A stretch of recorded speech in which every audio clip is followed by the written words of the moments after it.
الحمد لله الذي لم يزل ولا يزال حيا قيوما سميعا بصيرا، والصلاة والسلام على خير خلقه الذي أرسله بالحق بشيرا ونذيرا، وعلى نجوم الهدى وأصحابه وأهل بيته الذين نوروا تنويرا. أما بعد فأعوذ بالله من الشيطان الرجيم. بسم الله الرحمن الرحيم.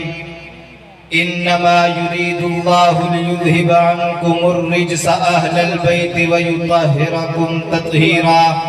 وقال النبي صلى الله عليه وسلم: إنما مثل أهل بيتي فيكم كمثل سفينة نوح. صدق الله العظيم. مہ کامل بھی جسے دیکھ کے ہوتا تھا نثار، مہ کامل بھی جسے دیکھ کے ہوتا تھا نثار، رخ پر نور کچھ ایسا تھا سہانا ان کا. ان کے اصحاب تھے کل نبیوں کے اصحاب سے خوب، ان کے اصحاب تھے کل نبیوں کے اصحاب سے خوب. سب گھرانوں سے معزز تھا گھرانہ ان کا.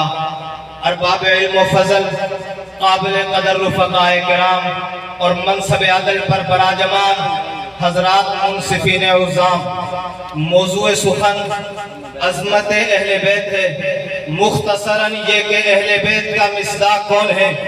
مصداق اہل بیت سے حضور کی گھر والیاں بھی ہیں، حضور کے بیٹے بھی ہیں، حضور کی بیٹیاں بھی ہیں، نواسے بھی ہیں، نواسیاں بھی ہیں، داماد بھی ہیں. سائل دستے سوال دراز کرتا ہے کہ قرآن میں یا نساء النبی لستن کاحد من النساء میں نساء کے لفظ سے نواسوں کو کیسے مراد لیتے ہو، داماد کو کیسے مراد لیتے ہو؟ جواب دینے والا جواب دیتا ہے: جناب مجھے یہ بخار نہیں کہ میں قرآن کو مان لوں فرمان کو چھوڑ دوں، یا فرمان کو مان لوں قرآن کو چھوڑ دوں. اٹھائیے عربی زبان میں سب سے پہلے احناف کی لکھی جانے والی کتاب روح المعانی فی تفسیر آیات القرآن و صبح المثانی، جلد نمبر 22 میں مفتی بغداد علامہ محمود علوسی رحمۃ اللہ علیہ لکھتے ہیں کہ ام سلمہ جو ام المؤمنین ہے، پیغمبر کا حرم ہے، پیغمبر کی عزت ہے، وہ فرماتی ہیں کہ جب یہ آیت اتری اس وقت حضور میرے گھر یعنی بیت ام سلمہ میں تشریف فرما تھے. حضور نے فرمایا: دا علی و فاطمہ والحسن والحسین، علی فاطمہ حسنین کریمین کو بلاؤ. جب وہ آ گئے فجلنا لہم بکسائہ، حضور نے اپنی کملی اپنے کندھوں سے اتار کر ان کے اوپر ڈال دی اور دعا کے لیے ہاتھ اٹھا دیے: اللہم ہؤلاء اہل بیتی فطہرہم تطہیرا. اللہ یہ میرے اہل بیت ہیں، ان کو پاک کر کے وہی مقام دے دے. اما سلمہ فرماتی ہے میرے دل میں داعیہ پیدا ہوا کہ میں بھی اس دعا میں شامل ہو جاؤں. فنزع ردا، چادر کو کھینچا تاکہ میں بھی نیچے آ جاؤں. حضور نے فرمایا نہیں، انت علی مکانک، انت علی خیر، تو اپنی جگہ بہترین ہے، رب نے تجھے اہل بیت بنا دیا ہے، اب مجھے دعا کر کے انہیں بھی اہل بیت بنا لینا. عنوان عظمت اہل بیت ہے تو مجھے کہنے دیجئے عظمت اہل بیت وہ پہلے بے قرار ہے جس میں اپنے تو اپنے بیگانے میں غوطہ زن ہے. جب میں سمندر میں غوطہ لگاتا ہوں مجھے موتیوں کی طرح فرمان حق چمکتا ہوا نظر آتا ہے.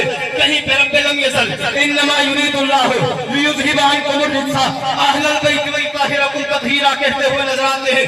تو کہیں پہ امام نبوی کی تفسیر کے مطابق اہل بیت کا رب اپنی مقدس کتاب میں ومن یعظم شعائر اللہ فإنہا من تقوی القلوب کہتے ہوئے نظر آتے ہیں. اس کے بعد ذخیرہ احادیث کی طرف ایک اچھکتی ہوئی نظر پڑتی ہے تو 20 احادیث اہل بیت کی عظمت شان پر دال نظر آتی ہے. کہیں پہ حضور اپنی لسان حق بیان سے یہ فرماتے ہوئے نظر آتے ہیں انما مثل اہل بیتی فیکم کمثل سفینۃ نوح. تو کہیں لسان نبوت کی گویا ہوتی ہے کہ واللہ لا يدخل قلب رجل الایمان حتى يحبهم للہ ولقرابتهم منی.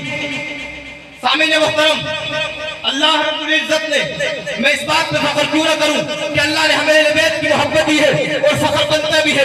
اہل بیت سے محبت کیسے دی ہے کہ اہل بیت کی محبت میرے سینے میں موجود، گفتار میں موجود، کردار میں موجود. اہل بیت کی محبت میری خطابت میں موجود. سائل کہتے ہیں کہ بتا تیری بات کا مقصد کیا ہے؟ میں نے کہا میری بات کا مقصد یہ ہے اگر قرآن تک جوڑنا چاہتے ہو اہل بیت کا دامن پکڑنا پڑے گا. حدیث کی تشریح چاہتے ہو اہل بیت کا پھلا تھامنا پڑے گا.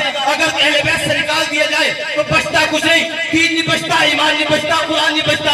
آج اگر سب کچھ بچانا چاہتے ہو تو عزم کر لو، دنیا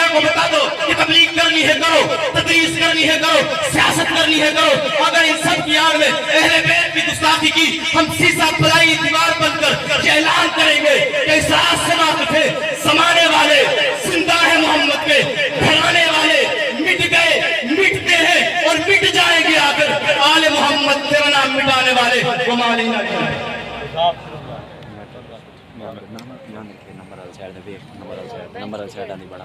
ہمارے اگلے مقرر ہیں دارالعلوم زکریہ قادر پوران کے طالب علم حافظ محمد احمد مدنی. حافظ محمد احمد مدنی دارالعلوم زکریہ قادر پوران کے طالب علم کتاب کریں گے.